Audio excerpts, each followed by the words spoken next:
बहुत स्वागत है सर आपका। जब पिछली मुलाकात हुई थी हम लोगों की तो ये चर्चा हुई थी कि हम लोग साथ में कुछ प्रोग्राम करेंगे, तो ये सही समय है इंस्पायर करने का बिहार को।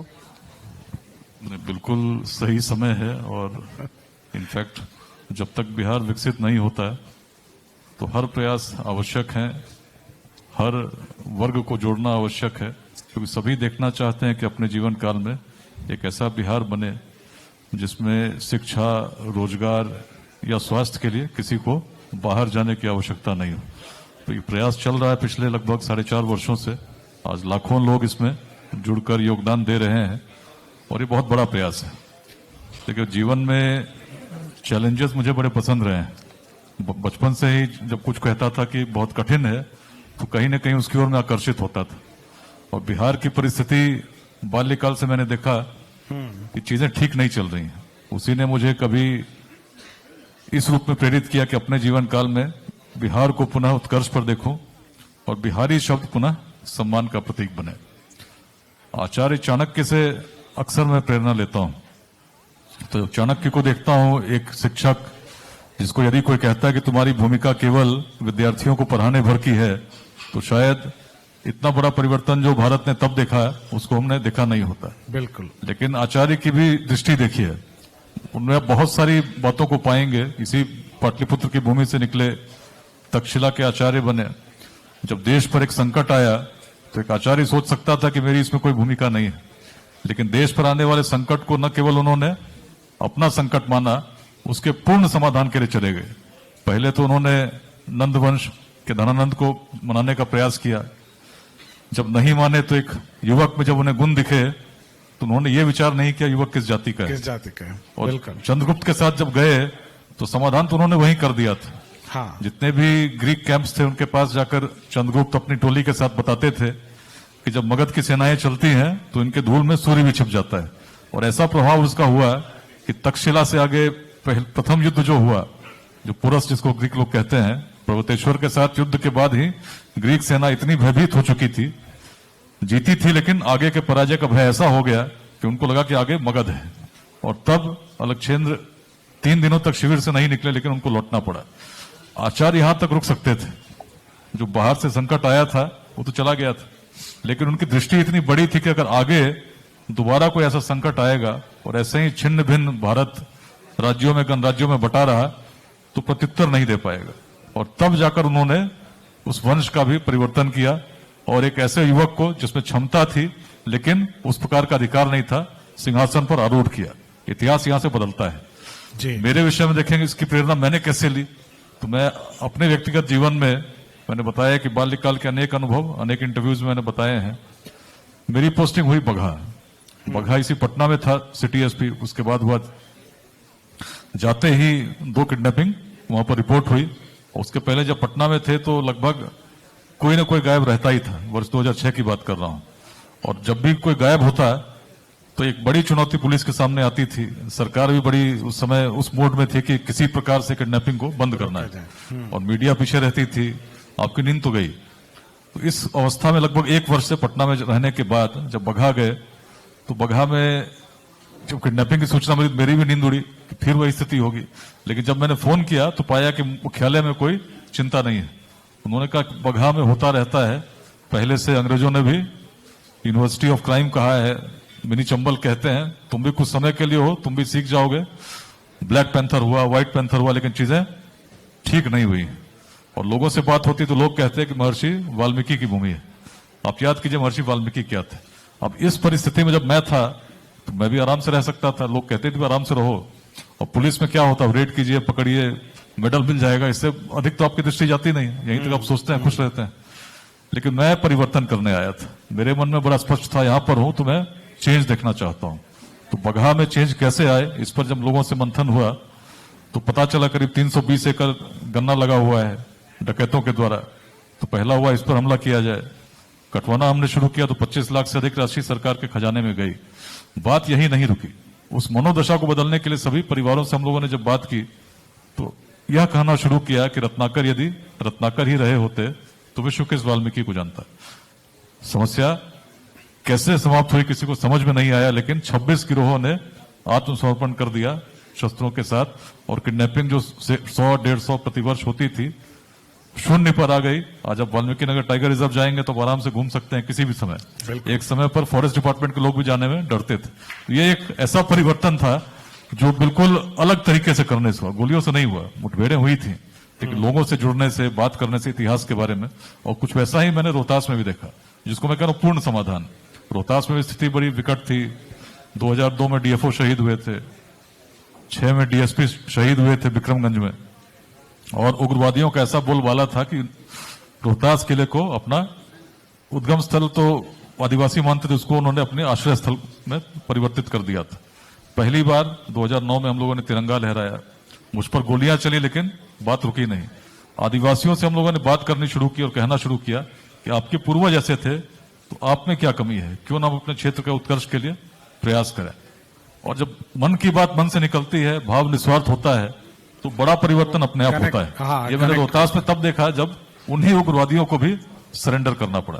तो लेट्स इंस्पायर बिहार एक प्रयास है बिहार की उस क्षमता को जानते हुए जगाने की, और वहां से एक पूर्ण समाधान की जो केवल राजनीति से संभव नहीं है। एक सवाल जो बार बार जहन में आता है अभी, वो आपने कई दौर का जिक्र किया।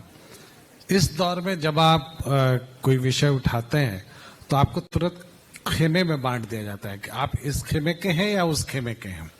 तो ये चुनौती आपके सामने नहीं आती जब आप बोलेंगे कि हाँ शिक्षा में और काम होना चाहिए, तो आपके ऊपर एक आरोप लग सकता है कि आप किस खेमे में हैं, या आप कहें कि बहुत अच्छा है, सब कुछ अच्छा चल रहा है, तो फिर दूसरे खेमे के लोग बोलेंगे कि आप उस खेमे के हैं। तो क्या ये डर आपको कभी नहीं लगा? देखिए, जो व्यक्ति सत्य के साथ होता है उसे किसी बात का भय नहीं होता। तो मैं सत्य के साथ हूं, और सत्य जो है उसको बोलने में कहीं हिचक नहीं, कोई परहेज नहीं। जो सही है यथार्थ बोलूंगा तो कोई कुछ कह भी नहीं सकता। तो जब मैं बात करता हूं स्टैटिस्टिक्स की, चुनौतियों की बिहार के समक्ष, तो मुझे ऐसा आज तक कोई मिला ही नहीं और कोई कह भी नहीं सकता। अभी भारत सरकार का डेटा आप उठा के देख लीजिए, पिछले 7 तारीख को रिलीज हुआ था, उसमें आप पाएंगे कि बिहार निश्चित रूप से बहुत आगे बढ़ रहा है। आज हम लोग वॉक विद बिहार की बात कर रहे हैं, तो हर बिहारवासी को जानकर गौरवान्वित होना चाहिए कि बिहार आज भारत में बढ़ने वाला लगभग सेकंड सबसे फास्टेस्ट स्टेट है। अगर हम करंट प्राइसेस पर बात करें, 13.09% से हम बढ़ रहे हैं, और कांस्टेंट प्राइस पर 8.64 का हमारा वृद्धि दर है, जो लगभग भारत में 6ठा नंबर पे है। इसको यदि करंट प्राइस पर हम लेते हैं और सोचते हैं कि आज हम कहां हैं, तो अच्छी बात है, हम बढ़ रहे हैं, भविष्य भी निश्चित उज्जवल होगा। लेकिन अन्य राज्यों से जब तुलना करेंगे तब वास्तविक स्थिति हमको पता चलती है। पर कैपिटा इनकम बिहार में आज 75,000 के पार हो चुका है। पिछले बार लगभग 68,000 था एक फाइनेंशियल ईयर में, तीव्रता के साथ 13% से बढ़ रहा है।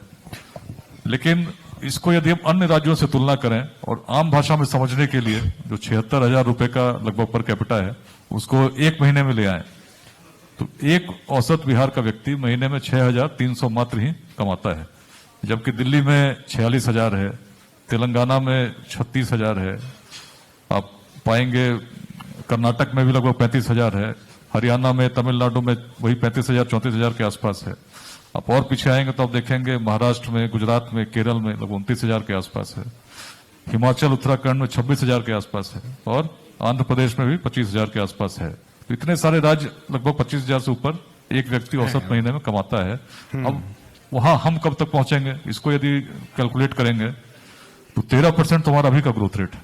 लेकिन उससे आगे चलते हैं, 15% से भी अगर बढ़ते हैं तो पाएंगे 5 साल बाद हम पहुंचेंगे 12,820 रुपए पे, और उसी 15% के ग्रोथ रेट से अगर चलते रहे तो 10 साल बाद 2035 में हम पहुंचेंगे लगभग 26,000 रुपए। अब ये स्थिति तब है जब 10 साल 15% से हम बढ़े। 15% से बढ़ना कितना चुनौतीपूर्ण है, वो भी ऐसे बिहार में जहां आप 10 लोगों को बिठा दीजिए, पहली बात आती है व्यक्ति किस जाति का है, साथ में चलने की परंपरा प्रवृत्ति नष्ट होती सी चली गई। लेकिन मान लेते हैं 15% से हम बढ़ते हैं 10 साल बाद, तो 10 साल बाद वो समय आएगा जब अगली छलांग का होगा। जैसे आप हर 5 साल में देखेंगे लगभग हम डबल हो रहे हैं, तो 25,000 26,000 जब पहुंचेंगे तो अगला 2040 उसको 50,000 तक ले जाने का समय होगा, और उसके आगे 1 लाख पार हम चले जाएंगे, जिसको हम कह सकते हैं धीरे धीरे हम एट पार बाकी स्टेट से आएंगे। लेकिन इन 20 वर्षों जो अगले 2047 का जो विजन है, इसमें कितनी मेहनत की आवश्यकता आप समझ सकते हैं तब जब बिहार में आज इंडस्ट्री की यदि बात करें तो हम केवल 20% इकोनॉमी, हमारा इकोनॉमी इंडस्ट्री बेस्ड है, उसमें मैन्युफैक्चरिंग सेक्टर केवल 5% से भी कम है। तो एक बिहार को जब तक मैन्युफैक्चरिंग हब नहीं बनाते तो इतनी जो बड़ी संख्या में हमारे लोग हैं, 14 करोड़ की जनसंख्या है, 30 साल से कम के 9 करोड़ लोग हैं। आप समझिए एकदम पलायन रोकना है तो केवल बातों से नहीं होगा, तैयारी करनी होगी स्कूल में, कॉलेज में, हर पंचायत में, कि कैसे अधिक से अधिक संख्या में हम अपने युवाओं को उद्यमी बना सकें, जो कुछ नया कर सकें। बड़ी संख्या में जॉब सीकर्स तो हम बना सकते हैं पढ़ाकर, लेकिन यदि जॉब क्रिएटर्स हमने नहीं बनाए तो जॉब के लिए बाहर ही जाना पड़ेगा। लेकिन बिहार में यदि हम जॉब लाना चाहते हैं तो हमें सीखना होगा अपने ही इतिहास से। बिहार में करने की क्षमता रही है, इसमें तो कोई संदेह नहीं रहा। जब रोड नहीं थे, टेक्नोलॉजी नहीं थी, तब हमने अखंड भारत के साम्राज्य का निर्माण किया, विश्वविद्यालय स्थापित किए, जब ऑक्सफोर्ड और कैम्ब्रिज की कल्पना नहीं थी। आज के परिप्रेक्ष्य में मैं देखता हूं, कोरिया का एक एग्जाम्पल मुझे बहुत सूट करता है। कोरिया की लगभग जनसंख्या कम ही है बिहार से, आज 5 करोड़ के आसपास जनसंख्या होगी। लेकिन एक समय ऐसा था जब कोरिया के इकोनॉमिक पैरामीटर्स में और बिहार के इकोनॉमिक पैरामीटर्स बहुत ज्यादा अंतर नहीं था। 1953 के कोरिया युद्ध की आप बात करेंगे, तब से अभी तक को जो कोरिया का ग्रोथ रहा है उसमें एक ही सबसे महत्वपूर्ण फैक्टर रहा, वो रही उद्यमिता। जैसे कोरिया के पास अपना लोहा नहीं है, लेकिन जब स्टील बनाता है तो भारत से भी लाता है, चीन से भी लाता है, और सबसे बड़ी संख्या में स्टील वहां से आज एक्सपोर्ट होता है। अब समझिए रॉ मटेरियल से स्टील बनाना। कारों की आप बात कर लीजिए, फोन हम लेके घूमते हैं, उसमें सैमसंग वहीं का है। हमें बिहार में देखना होगा कि कैसे हम अपने युवाओं को इस प्रकार स्किल्ड बना सकें, और नए ब्रांड्स, जैसे आपने बायोस्कोप अभी चल रहा है, तो ये भी एक प्रकार से एंटरप्रेन्योरशिप है। कुछ नया करना, जो चीजें चल रही हो तो चल रही हैं, लेकिन ऐसा ही चलता रहा तो कहां पहुंचेंगे आप देख लीजिए। सर एक सवाल है, जो मैं फील्ड में जाता हूं, आपके विषय में बातें होती हैं, पूरा बिहार आपको सम्मान की दृष्टि से देखता है, लेकिन लोगों के जहन में एक सवाल लगातार ये आ रहा है कि क्या आने वाले दिनों में विकास वैभव राजनीति की तरफ रुख कर सकते हैं? देखिए, राजनीति को मैं राष्ट्र निर्माण में बड़ा महत्वपूर्ण मानता हूं, और अच्छे लोग, ईमानदार लोग यदि राजनीति में आते हैं तो ये निश्चित रूप से स्वागत होना चाहिए और स्वागत योग्य है। लेकिन जहां तक मेरी बात आप करेंगे तो मैंने कहा ना, मैं पूर्ण समाधान की सोचता हूं। गांव का नाम भी बीहट है, गंगा का बीहट, तो सोच थोड़ी, जैसे बगहा की मैंने बात की, तो मैं इसमें केवल संतुष्ट नहीं था कि कुछ मेडल मिल जाए और कुछ मेरा गुणगान हो जाए। मैं चाहता था समस्या जड़ से मिट जाए। रोहतास में हुई तब भी यही था। एक्चुअली बचपन में ही जो मैंने बात शुरू जहां से की, 9th में थे, भोपाल में बच्चों ने बिहारी बोलकर चिढ़ाया था, और ये जो पिंच उस समय का था उसने रुलाया भी, सोचने को भी विवश किया कि बिहारी शब्द सम्मान का प्रतीक होना चाहिए, अपमान का सूचक कैसे बन गया। उसी अवस्था में लगभग एक संकल्प मन में जन्म लिया कि अपने जीवन काल में यदि बिहारी शब्द को पुनः सम्मान का प्रतीक बनाने में मेरी कोई भूमिका होगी, तभी अपने जीवन को सार्थक मानूंगा। और ये आसान नहीं है। स्टैटिस्टिक्स अब देखिए, गुलजार साहब की एक बड़ी अच्छी पंक्ति है, उसका एक ही पार्ट में ले रहा हूं कि एक राह तो वो होगी तुम तक जो पहुंचती है। तो वो राह कहीं दिखती है आपको नजदीक में? बिल्कुल दिखती है, और इसीलिए जो विजन 2047 हम लोगों ने अभी हाल में स्टार्टअप समिट किया था, हमने रिलीज किया है।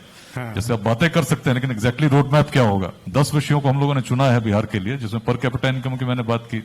उसी प्रकार से इंडस्ट्री कैसे आएगी, मैन्युफैक्चरिंग हब कैसे बना सकते हैं, टूरिज्म के पोटेंशियल को हम कैसे एनकैश कर सकते हैं, इन सभी विषयों पर हम लोगों ने बड़ा डिटेल रोड मैप दिल्ली में भारत मंडपम में एक पिछले वर्ष हम लोगों ने किया था, उससे पर एनडीएमसी में किया था। इस वर्ष उसको हम लोग अंतिम रूप देंगे बेंगलुरु में, जो समिट हम लोग 21 दिसंबर को करने जा रहे हैं ऑक्सफोर्ड कॉलेज में। तो मूल रूप से सब कुछ हमारे पास है। यदि कुछ कमी है तो आगे जाने वाली दृष्टि की है। कारण है, जो बिहार कभी जातियों से ऊपर सोचता था, जातियां प्राचीन बिहार में भी रही हैं, लेकिन ऐसा जातिवाद अगर तब रहता तो आचार्य चाणक्य भी सोचते कि अपने ही जाति के लड़के को हम चुनते हैं, और यदि ऐसा सोचते तो चंद्रगुप्त महान कहां से आते। सही बात। ऐसा सोच रहता तो जिस मगध में हम लोग बैठे हैं, नंदवंश तो आता ही नहीं। ये कल्पना भी किसी अन्य समाज में नहीं देखने को मिलती कि कोई निम्न वर्ग का व्यक्ति शासक हो सकता है। तो महानता देखिए, बिहार जो वेदांत की भूमि रही, जिसमें हर व्यक्ति में ईश्वर का अंश देखने की प्रेरणा रही, तो हम कुछ नया कर रहे थे। आवश्यकता उसी दृष्टि के साथ कुछ नया इसलिए करने की है क्योंकि चुनौती बहुत बड़ी है। चुनौती इतनी बड़ी है कि 10 साल तक भी 15% से हम बढ़ते हैं तो भी हम वहीं पहुंचेंगे जिसके आगे आज सिक्किम है, गोवा है, दिल्ली है, कर्नाटक है, केरल है, महाराष्ट्र है, गुजरात है, तेलंगाना है, हिमाचल है, हरियाणा है, उत्तराखंड है, और आंध्र प्रदेश भी है। वहां हम 10 साल बाद तब पहुंचेंगे। अब इसमें उससे भी तीव्रता के साथ यदि चलना है तो क्रांति ही तो हो सकती है। बिल्कुल। और क्रांति उद्यमिता की चाहिए, शिक्षा की चाहिए। सर, आपने अपने बिजी शेड्यूल से समय निकालकर हमारे लिए समय निकाला, ये हम लोगों के लिए भी गर्व की बात है। आपका सर बहुत बहुत धन्यवाद। और हम उस क्रांति का इंतजार करेंगे सर, जिसकी परिकल्पना आपके मन में है, वो क्रांति जो बिहार को आगे ले जाए, और आप जो इंस्पायर कर रहे हैं लोगों को वो भी, और वहीं पर कहीं हम लोग फिर बिहार के किसी कोने में वॉक विद बिहार करेंगे। जरूर। बहुत बहुत धन्यवाद। आपकी सोच और आपकी विद्वता और आपकी विजन को सैल्यूट सर। Thank you.